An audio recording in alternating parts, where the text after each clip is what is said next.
તો આપણો આગળનો પ્રશ્ન છે, identify the important mineral belt of India.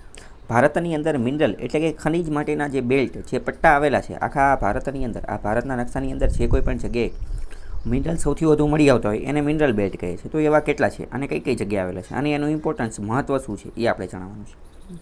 Highlight some of the issues plaguing the mining sector in India. બીજું, ભારતની અંદર આ માઇનિંગ સેક્ટર એટલે જે ખનિજ અથવા તો ખનન ઉદ્યોગની અંદર કઈ કઈ ઇસ્યુ, સમસ્યા જે છે એ જોવા મળે છે. અને ભારત સરકાર દ્વારા 2019ની અંદર નેશનલ મિનરલ પોલિસી એટલે કે રાષ્ટ્રીય મિનરલ ખનિજ માટેની જે પોલિસી બનાવવામાં આવેલી હતી, એનો ઉદ્દેશ્ય જે હતો આ ઇસ્યુ, આ સમાધાન કરવા માટેનો, તો એ કેટલી હદે યોગ્ય છે અને કેટલી હદે યોગ્ય નથી, આ બધી વસ્તુ આપણે જણાવવાની છે. ટૂંકમાં આપણે મિનરલ એટલે કે ખનિજની આજુબાજુની વાત કરવાની છે. મિનરલ બેલ્ટ ભારતમાં ક્યાં આવેલા છે પહેલાં તો એ પણ તમને ખબર હોવી જોઈએ. એ મિનરલ બેલ્ટમાંથી કયા કયા મિનરલ એટલે કે કયા કયા ખનિજ મળે છે એ ખબર હોવી જોઈએ. ભારતની મિનરલ પોલિસી શું છે 2019ની નેશનલ મિનરલ પોલિસી, એ ખબર હોવી જોઈએ. મિનરલ રિલેટેડ ઇસ્યુ કયા કયા છે, સમસ્યા કઈ કઈ છે અને એનું સમાધાન, એડ્રેસ શું છે એ તમારે જણાવવાનું છે. પહેલાં વાત કરીએ તો India has a rich variety of mineral resources such as iron ore, bauxite, chromium, manganese ore, rare earth minerals etc. due to its varied geographical structure. ભારતની અંદર મિનરલ ખનિજો જે છે એનો રીચ વેરાયટી એટલે કે ઘણી બધી વિવિધતા જોવા મળે છે. જેમ કે આયરન ઓર એટલે કે લોહ અયસ્ક જોવા મળે છે, બોક્સાઇટ જોવા મળે છે, ક્રોમિયમ, મેંગેનીઝ અને રેર અર્થ મિનરલ્સ આ પણ જોવા મળે છે. કારણ કે ભારતનું જે જિયોગ્રાફિકલ સ્ટ્રક્ચર, ભૌગોલિક સંરચના એવી છે જેના કારણે આ બધા જે મિનરલ્સ છે એ જોવા મળે છે.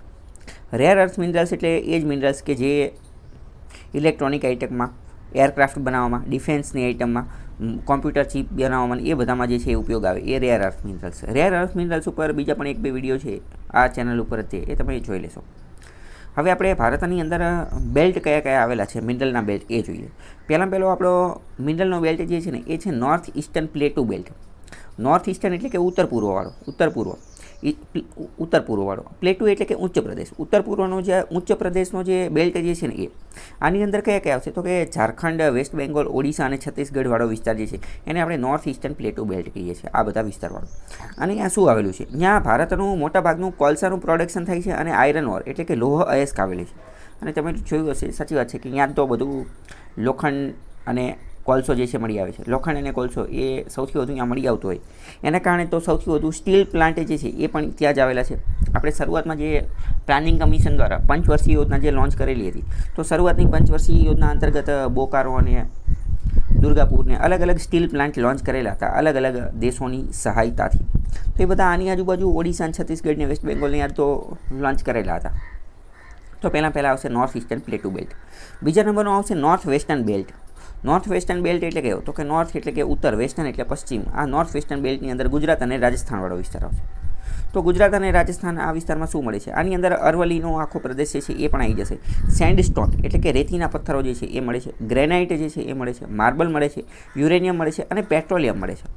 તમને એવું લાગે કે ગુજરાતમાં પેટ્રોલિયમ ક્યાં મળે છે, તો કે આપણે આ ખંભાતનો અખાતને અંકલેશ્વરવાળું વિસ્તાર જે છે ત્યાંથી જ આ બધું મળેલું હતું, બરાબર. અંકલેશ્વરના લુણેજ ખાતેથી સૌથી પહેલાં પેટ્રોલિયમને એવું બધું મળેલું હતું ગુજરાતની અંદર. બીજી વાત કરીએ કે આપણે આ સેન્ડસ્ટોનને એવું બધું પણ જોવા મળે છે. કારણ કે તમે જોયેલું છે કે આપણે અહીંયા ગુજરાત અને રાજસ્થાનની આજુબાજુનો જે વિસ્તાર જે છે આ સેન્ડસ્ટોન, કે જેને હિન્દીમાં બલુઆ પથ્થર કહેતા હોય છે, બલુઆ પથ્થર, અને ગુજરાતીમાં જેને રેતિયા પથ્થર કહેતા હોય છે, તો એ જોવા મળે છે. કારણ કે રણ આજુબાજુમાં હોવાથી અહીંયા રેતીના પથ્થરો જોવા મળે છે. આ સેન્ડસ્ટોનનો ઉપયોગ કરીને તો અલગ અલગ આર્કિટેક્ચર, સ્થાપત્ય જે છે એ બનાવેલું છે, જે આપણે આર્ટ એન્ડ કલ્ચરના લેક્ચરની અંદર જોયેલું હતું. જેમ કે આગ્રાનો કિલ્લો હોય અથવા આગ્રાની અંદર અકબર દ્વારા જે બનાવવામાં આવેલું હતું એ હોય, કે પછી લાલ કિલ્લો હોય, તો આ બધાની અંદર સેન્ડસ્ટોનનો ઉપયોગ જ થયેલો છે. આ સેન્ડસ્ટોનના અલગ અલગ પ્રકાર હોય. અમુક વાર રેડ સેન્ડસ્ટોન હોય, અમુક વાર બીજા વ્હાઇટ સેન્ડસ્ટોન હોય, તો અલગ અલગ સેન્ડસ્ટોન જે છે એ હોઈ શકે છે. અને એટલે તો આ આર્કિટેક્ચર એ બધાને તમારે કનેક્ટ કરવાનું છે. બીજો છે belt south western plateau belt. South એટલે કે દક્ષિણ, વેસ્ટર્ન એટલે કે પશ્ચિમ, પ્લેટુ એટલે કે ઉચ્ચ પ્રદેશ. આના ઉચ્ચ પ્રદેશનો બેલ્ટ આવેલો છે સાઉથ વેસ્ટર્ન. ત્યાં પણ ફરીથી આયરન ઓર, પછી ક્લે એટલે કે માટી, મોનોઝાઇટ સેન્ડ અને ફેરિસિયસ ઓક્સાઇડ. ફેરિસિયસ ઓક્સાઇડ એટલે કે લોખંડના જે ઓક્સાઇડ, લોખંડ એટલે કે ફેરસ, અને એ ઓક્સિજન સાથે જોડાયેલું એના ઓક્સાઇડ જોવા મળે છે. બોક્સાઇટ ને આવું બધું જોવા મળે છે. આ વિસ્તાર કેવો તો કે કર્ણાટક, કેરળ, ગોવા અને તમિલનાડુનો વિસ્તાર.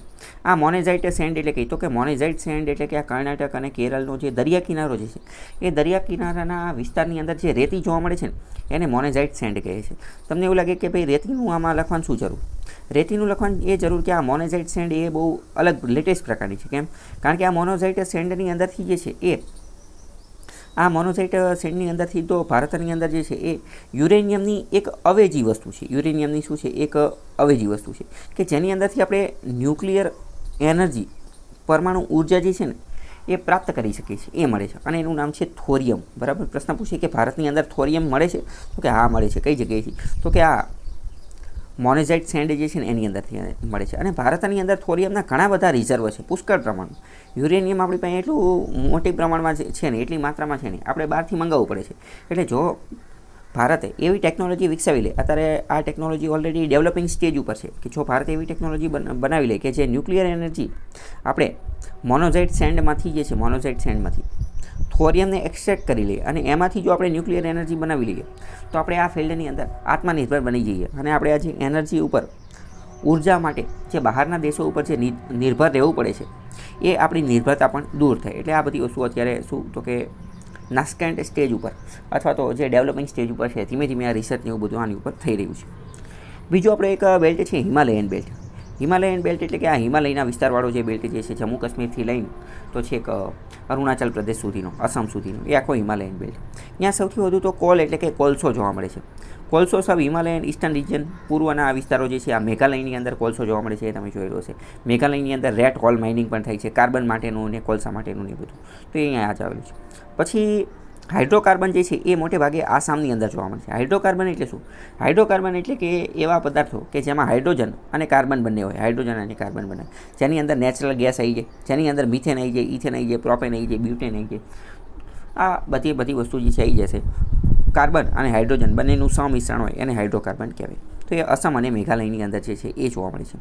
અહીંયા આ તમને ખબર તો પડી ગઈ કે હિમાલયના બેલ્ટની અંદર આ બધા ખનિજો જોવા મળે છે અને એ ભારતનો એક અત્યંત મહત્ત્વપૂર્ણ બેલ્ટ પણ છે.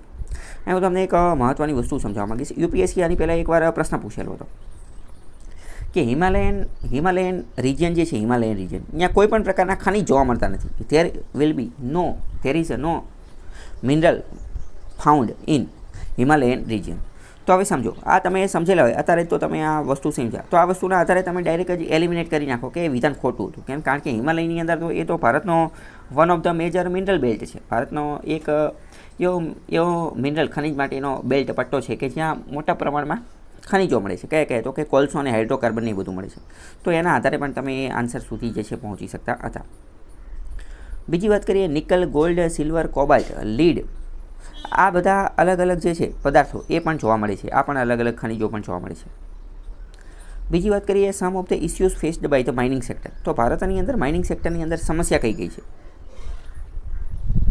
એ સમસ્યાની સમજવાની કોશિશ કરીએ. પહેલી આપણી સમસ્યા એ છે કે low level mineral exploration and exploitation.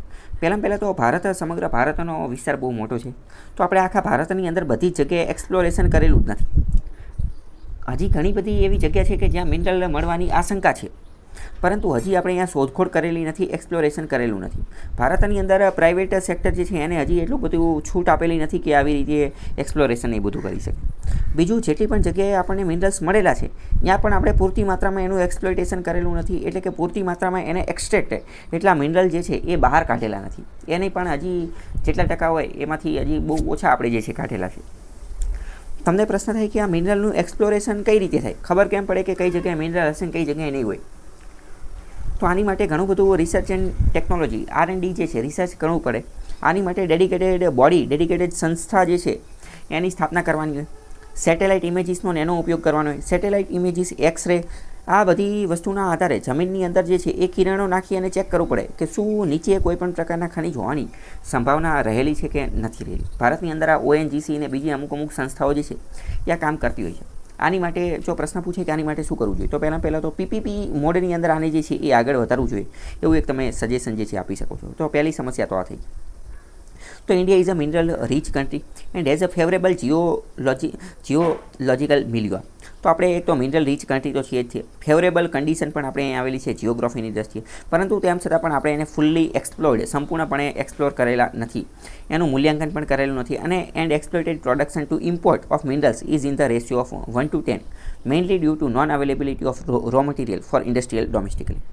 આનો મતલબ શું, ભારતની અંદર આપણે પ્રોડક્શન અને ઇમ્પોર્ટનો રેશિયો જોઈએ ને તો એ 1:10 અંદર છે. મતલબ કે ભારતની અંદર જો એક વસ્તુનું પ્રોડક્શન થતી હશે ને તો એની સરખામણીમાં આપણે 10 વસ્તુ તો ઇમ્પોર્ટ કરી લીધેલી હશે.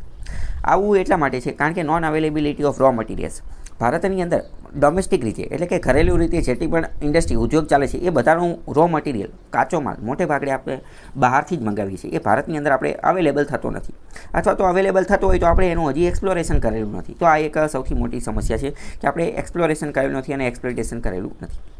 બીજું વાત કરીએ કે hurdles faced by the private sector. મેં તમને કીધું કે પ્રાઇવેટ સેક્ટરની આની અંદર ઘણી સમસ્યા જોવા મળે છે. પ્રાઇવેટ સેક્ટર આની અંદર રેલક્ટન્સી એટલે કે અનિચ્છા દર્શાવતું હોય છે, અથવા તો સરકારની પોલિસી એવી હોય છે કે જેના કારણે મોટે ભાગે પ્રાઇવેટ સેક્ટર આ બધા મિનરલના એક્સપ્લોરેશનથી એ બધાથી દૂર રહે. અહીંયા તમે બીજું પણ થોડી વસ્તુ જે છે યાદ રાખી લો. આ જે આખો સેક્ટર જે છે, કયો સેક્ટર, તો કે માઇનિંગ અથવા તો મિનરલના એક્સપ્લોરેશનનો સેક્ટર. આ બહુ જ કેપિટલ ઇન્સેન્ટિવ સેક્ટર છે. કેપિટલ ઇન્સેન્ટિવ આની અંદર પહેલાં ઘણા બધા પૈસા જે છે એ નાખવા પડે. ફોર એક્ઝામ્પલ સમજો કે ભારતની પાસે વિશાળ દરિયા કિનારો છે, તો આ સમગ્ર દરિયા કિનારાની અંદર ક્યાંક ને ક્યાંક તો કોઈને કોઈ મિનરલ જે છે જોવા મળતું જ હશે, ક્યાંક ને ક્યાંક કોઈકને કોઈક મિનરલ. પરંતુ આ ગોતવું કઈ રીતે, તો આ ગોતવા માટે પહેલાં દુનિયાભરના પૈસા નાખવા પડે, લાખો કરોડો રૂપિયા નાખવા પડે. તો સરકાર એકલું આટલા પૈસા ન નાખી શકે, એટલે પ્રાઇવેટ સેક્ટર જે છે એની તો ભાગીદારી જોશે જ તે, કોઈને કોઈ રીતે તો જોશે જ તે. પરંતુ ભારતની અંદર તો આ પ્રાઇવેટ સેક્ટરને તો ઘણી બધી હર્ડલ સમસ્યા જે છે એનો સામનો કરવો પડે છે. જેમ કે ઘણી બધી પ્રાઇવેટ કંપનીને ડર રહે છે કે જો આ મિનરલ એક્સપ્લોરિંગની અંદર પૈસા રોકાણ કરી દેશે તો એની અંદર બીજું અમુક ભારત સરકારની પહેલાં તો પોલિસી એવી છે. બીજું આપણું આ બ્યુરોક્રેટિક ડિલે. આ માની લો કે ભારતે કોઈ સરકારી કંપનીએ રોકાણ કરવું છે, માની લો કે એમ કહે કે મારે આજે કચ્છનો દરિયા કિનારાનો વિસ્તાર જે છે ત્યાં મારે રોકાણ કરવું છે આ મિનરલ એક્સપ્લોરેશનની, તો બ્યુરોક્રેટિક હર્ડલ જ એટલા છે. આપણે આજે બધા અધિકારીઓ જે છે, સરકારી અધિકારીઓ, એ તમને ખબર છે તારીખ ઉપર તારીખ એમાં ફાઇલ પાસ કરાવવી પડે, અને ઉપરથી નીચે ફાઇલ પાસ કરવામાં વળી પાછું કરપ્શન ને એ બધું. તો આ બધી સમસ્યાઓ એની અંદર રહેલી છે. રેમ્પેન્ટ કરપ્શન, પછી ફ્રિકવન્ટ જ્યુડિશિયલ ઇન્ટરવેન્શન. ઘણી બધી વાર આ જે ન્યાયતંત્ર જે છે, ન્યાયતંત્ર એ પણ વચ્ચે શું કરી નાખે તો કે ઇન્ટરવેન્શન, દખલ અંદાજી કરી. અને માની લો કે સમજો આપણે કચ્છનું જ ઉદાહરણ લઈએ કે કોઈ પ્રાઇવેટ કંપનીએ કચ્છની અંદર મિનરલ એક્સપ્લોરેશન કરવા માટેની એને પરમિશન આપી, 50% એક્સપ્લોરેશન એને કર્યું, અને માની લો કે હવે એમને એમ લાગે કે હવે એ ખૂબ જ નજીક છે આ મિનરલ એક્સપ્લોરેશન. વચ્ચે તો જ્યુડિશિયરી ન્યાયતંત્ર એમ કહે કે હવે આને જે છે અટકાવી દો, આના કારણે જે છે એ ત્યાંના સ્થાનિક લોકોને નુકસાન થાય છે, ત્યાંના કારણે લોકોની રોજગારીને નુકસાન થાય છે, તો તરત જ શું થાય કે એ અટકી જાય. તો 50% જે કર્યું એની ઉપર પાણી ફરી જાય, જે પૈસા જે રોકાણ કર્યા હતા એ બધું ઝીરો થઈ જાય.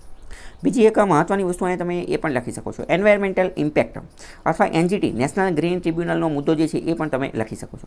તો એ તમે સમજો આ એનજીટીનો મુદ્દો જે છે એ તમારે દર વખતે લખવાનો. આ તમે પોઝિટિવમાં લખી શકો, નેગેટિવમાં લખી શકો. જે રીતે પૂછે ક્વેશ્ચનની ડિમાન્ડ જે રીતની હોય ને એ રીતે લખવાનો. તો આમાં ક્વેશ્ચનની ડિમાન્ડ એ રીતની છે, તો આમાં આપણે નેગેટિવ રીતે લખીશું કે ભાઈ એનજીટી જે છે વારંવાર પહોંચી જાય કે પ્રાઇવેટ ખેલાડીઓ અથવા સરકાર જે છે એક્સપ્લોરેશન કરતી હોય તો એનજીટી તરત જ કહી દે કે ના અહીંયા તમે મિનરલનું એક્સપ્લોરેશન ન કરો, આના કારણે પર્યાવરણને ઘણું બધું નુકસાન થશે.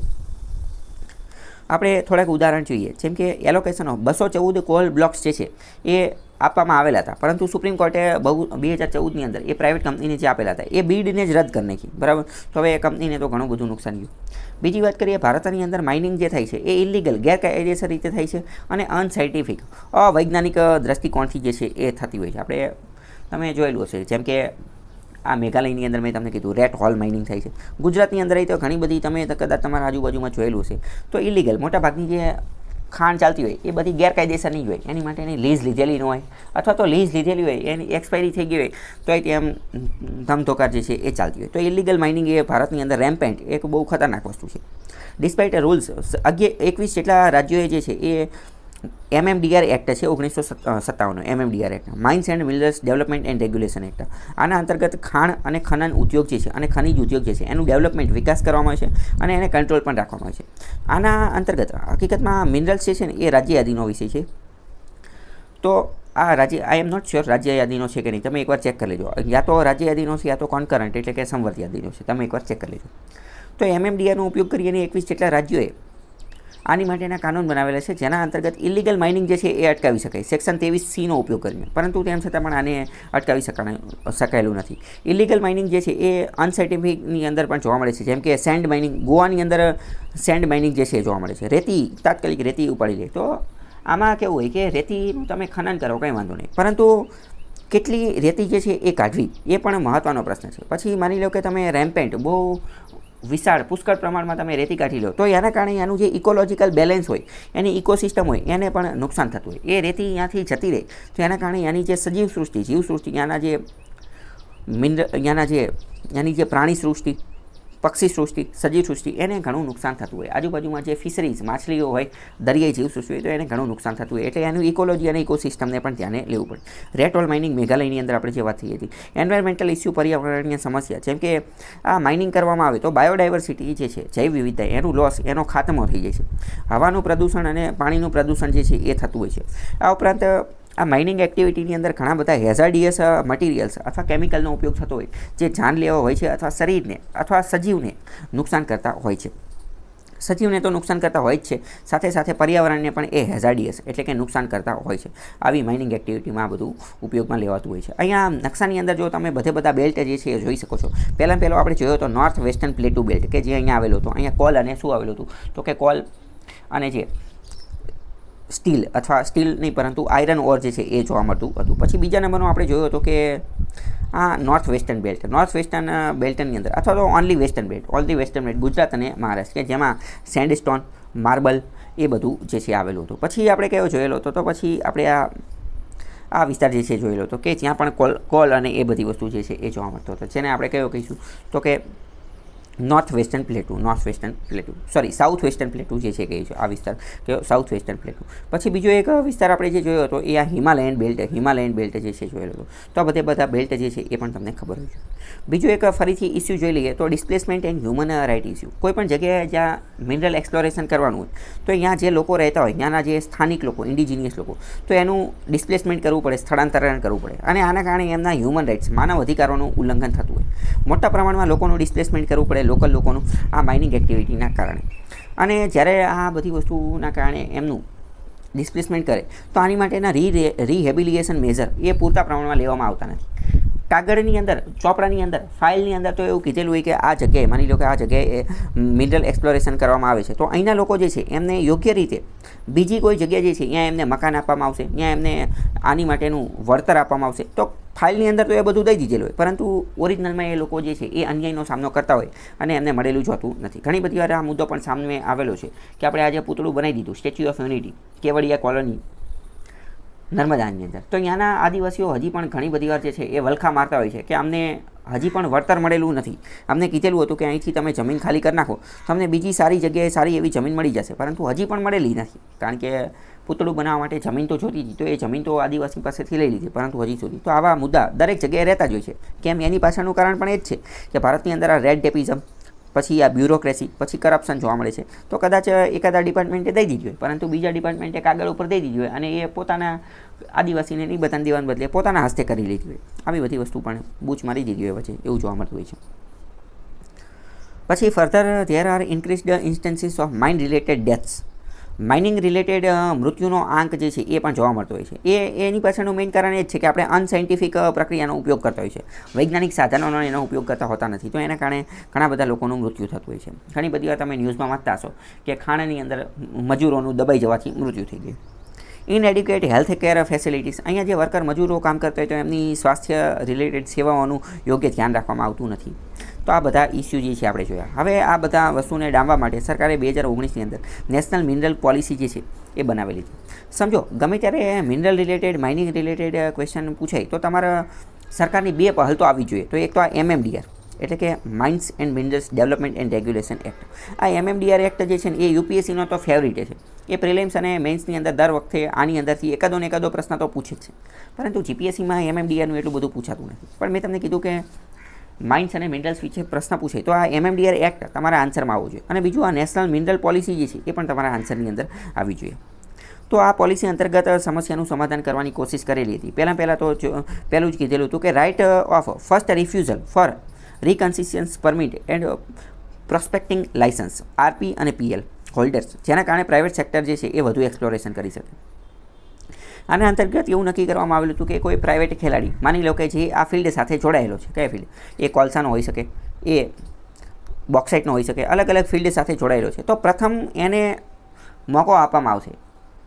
શેની માટેનો? તો કે મિનરલ એક્સપ્લોરેશન કરવા માટેનો. સરકારને એવું હોય કે માની લો કે કદાચ કચ્છવાળા વિસ્તારની અંદર કોલસો મળવાની શક્યતા છે, તો એ પહેલાં કોઈ કંપની હશે ને, પ્રાઇવેટ કંપની, એને પહેલાં મોકો આપશે, અને જો એ ફર્સ્ટ રિફ્યુઝ પહેલાં ના પાડશે ને, તો જ બીજી કંપનીને મોકો આપવામાં આવશે. તો આના કારણે પ્રાઇવેટ સેક્ટર જે છે એનું યોગદાન વધશે.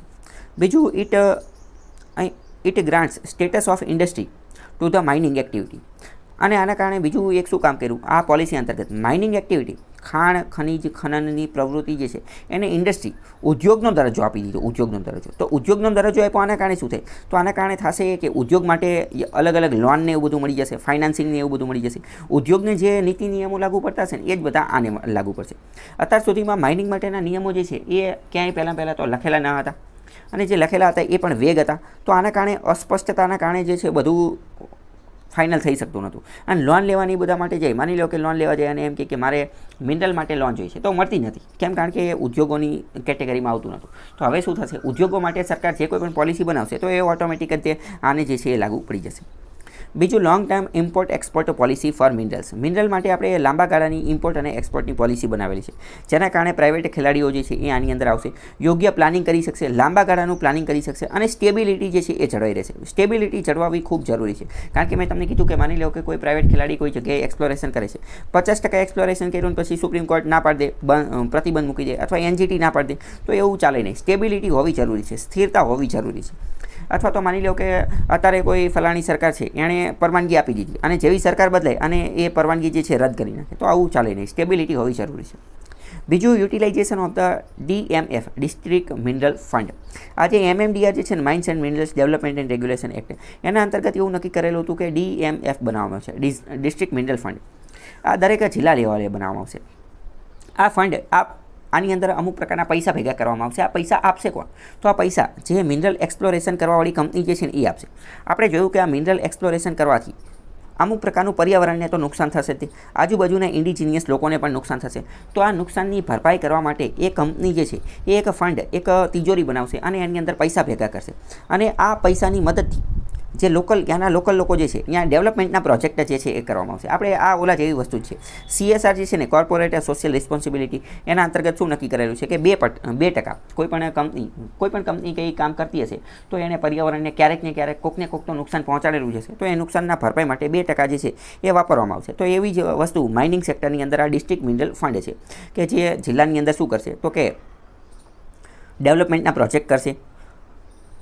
બીજું, provisions of merger and acquisition of mining entities and transfer of mining lease and creation of dedicated mineral corridors to attract the private sector. Private ખેલાડીઓ વધુને વધુ આની અંદર આવી શકે, તો એની માટે મિનરલ કોરિડોર જે છે બનાવવામાં આવેલા છે, એટલે કે અલગ અલગ ડેડિકેટેડ હાઈવે અથવા મિનરલ બેલ્ટ જે છે એને જોડતા મિનરલ કોરિડોર બનાવેલા છે.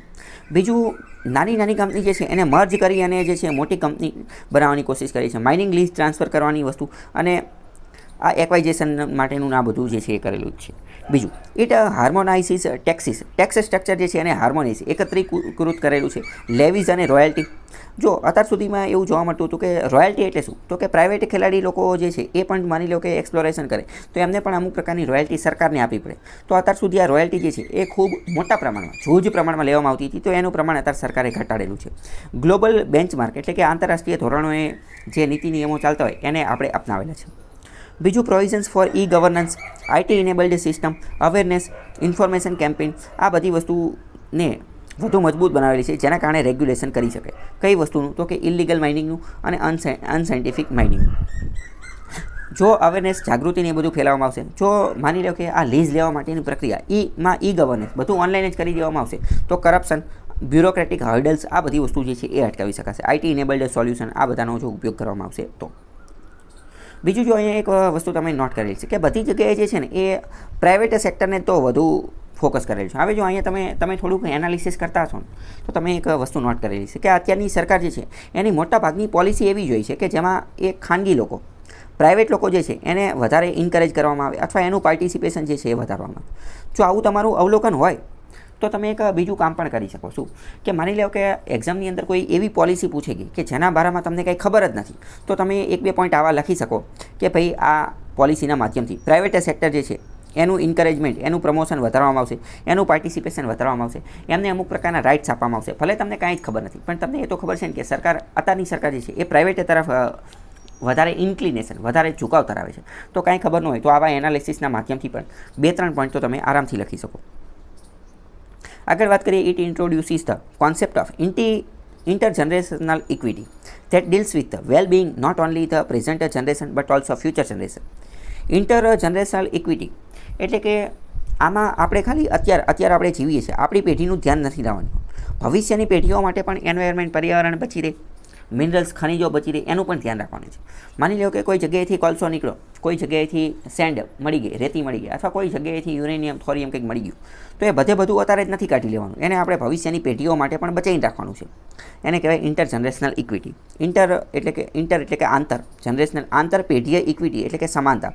પર્યાવરણનો કોઈ પણ પોઈન્ટ હોય થતાં એની અંદર આ કીવર્ડ જે છે આવો જોઈએ, ઇન્ટરજનરેશનલ ઇક્વિટી. એટલે કે બધું આપણે આપણી પેઢીમાં જ નથી કાઢી લેવાનું, પર્યાવરણને અત્યારે જ નથી બગાડી દેવાનું, કારણ કે પૃથ્વી એક જ છે. નહીં તો પછી બીજી 2-3 પૃથ્વી જે છે એ હાયર કરવી પડશે, પણ પૃથ્વી એક જ છે એટલે ભવિષ્યની પેઢી માટે પણ બચાવી રાખવાનું છે.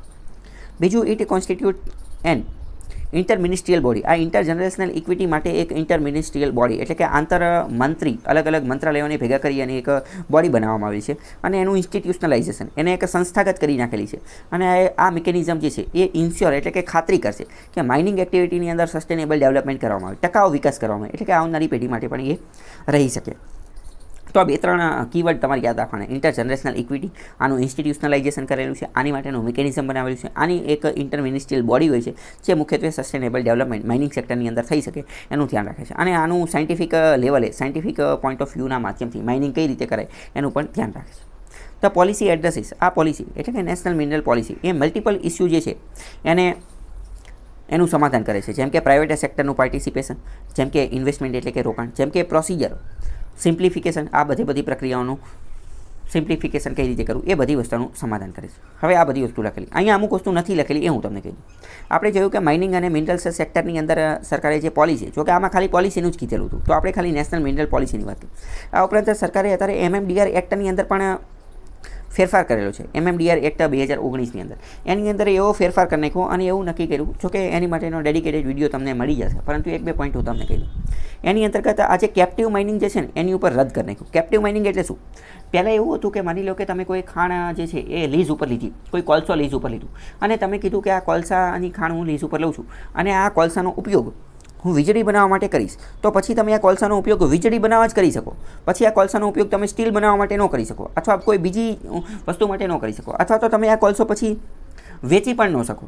એટલે કે આવું બંધન હતું. કેપ્ટિવનો મતલબ જ થાય બંધન. કેપ્ટિવનો મતલબ જ શું થાય? બંધન. એટલે કે પહેલાં આવું કેપ્ટિવ માઇનિંગ જે છે કરવામાં આવતું હતું, પરંતુ સરકારે આ MMDRમાં સુધારો કર્યો અને આ કેપ્ટિવ માઇનિંગ રદ કરી નાખ્યું. એટલે કે હવે એન્ડ યુઝ રિસ્ટ્રિક્શન એ સરકારે શું કરી નાખી? રિમૂવ કરી નાખી. એટલે કે એન્ડ યુઝ એટલે કે અંતિમ ઉપયોગ કઈ રીતે કરવો. એકવાર ખનિજ નીકળી ગયું તો એનો એન્ડ યુઝ, અંતિમ ઉપયોગ કઈ રીતે કરવો એ અત્યાર સુધી સરકાર નક્કી કરતી હતી કેપ્ટિવ માઇનિંગના માધ્યમથી. એટલે કે પહેલાં કંપનીએ જણાવેલું હોય કે અમે આ કામ કરશું, પરંતુ હવે એ રિસ્ટ્રિક્શન, હવે એ પ્રતિબંધ દૂર કરી નાખ્યા. તો ટૂંકમાં 2-3 કીવર્ડ તમારા આન્સરની અંદર આવવા જોઈએ. એક તો કેપ્ટિવ માઇનિંગ જે છે એને રદ કરી નાખી, અને એન્ડ યુઝર રિસ્ટ્રિક્શન આને પણ રદ કરી નાખ્યું. બરાબર, આ 2 વસ્તુ તમે ધ્યાને રાખી શકો છો. બાકી એ MMDR વાળો વિડીયો જોઈ લેજો. હવે કન્ક્લુઝન આપીએ કે however several challenges remain such as illegal and unscientific mining. આ પોલિસીની બધું બની નાખ્યું, તેમ છતાં પણ હજી અમુક પ્રકારની સમસ્યાઓ જોવા મળે છે, જેમ કે illegal mining, unscientific mining, violation of environment, પર્યાવરણનું જે ઉલ્લંઘન કરવામાં આવે છે એ, પછી વર્કર લોકોનું જે અનહ્યુમન કન્ડિશનની અંદર રાખવામાં આવે છે એ, સ્ટેચ્યુટરી પ્રોસેસીસ એટલે કે કાયદાકીય પ્રક્રિયાઓ, ઇન્ક્રીઝ ફેટાલિટીઝ ઇન માઇનિંગ સાઇટ એટલે કે ફેટાલિટીઝનો મતલબ મૃત્યુઆંક, લોકો માઇનિંગ સાઇટ જે હોય ત્યાં મૃત્યુઆંક વધારે જોવા મળે છે. આ બધી વસ્તુની યોગ્ય પ્રમાણે એડ્રેસ સમાધાન કરવાની જરૂર છે. તો આવી રીતે તમે આન્સર લખી શકો છો.